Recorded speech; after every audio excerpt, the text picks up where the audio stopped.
Құдай ұш жерде тұрыпчы Қытайды егер қарысынан кечпесе мен талқалап қоям. 4 миллиард доллар қарыс бұл, мен 40 миллиардқа минусқа түшіріп қой. Анткені мен Құдаймы, мен чындықмы? Табиат арқылық жазалайыз. Вирус жөнөтөбүз, құйын, бұлыт жөнөтөбүз. Шартым атқарбайбы, сразу қырсықтайды. Қытай химия менен өнүккөн эми химия өзүнө аябай разрушение алып келет. Ар аламдан келди талап. Бүгүнкү күндө эмне болуп атат талап? Адамды айтып атат. Сенин мурун могу телоң дейт, аял эркек деген ролду аткарган дейт. Эми ал диетелнесиңди өзгөрт деп атат. Алмаштыр. Сенин эски кызган кысматың бүттү да азыр энергия өткөргүчкө айлан дейт. Энергия эмне? Аламдын, арбайдын ролун аткар деген сөз. Алам өзү, Кудай өзү энергия. Эгер муну аткарбасаң, энергия сени күйгүзөт, взорвет, сгорится же шишик, писих, рак, эмоция, жана же кан менен айланган организм күйүп кетет деп атат.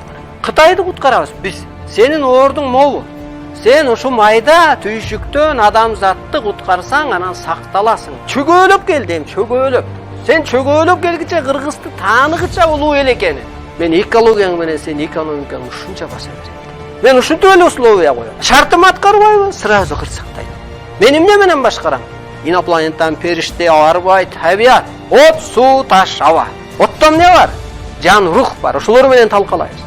Сууда план, программа бар. Суу менен талкалайбыз, асмандан жергечи. Табиат аркылык жазалайбыз. Анан тобосуна жанбай не болду? Вирус жөнөтөбүз, құйын, бұлыт жөнөтөбүз. Ошон үчүн анан салык төлөйт Кыргызгачы. Кой бизге тийбеди. Биз куткарабыз, эгер макул десең. Улуулук өткөрөбүз, өлбөстүк өткөрөбүз. Биздин милдет ошол. Миссиябыз ошол. Бул чындык. Мына болуп атат. Эгер кудайлык энергияны Арсылайга бербесе, кана Америка эч кимге баш ийбей атат. Россия эч кимге баш ийбей атат. Кытай эч кимге баш ийбей атат. Көчөдөгү адамдар бири-бирине баш ийбей атат. Анан ошо энергияны бергенден бир адамдай болуп калат дүйнө.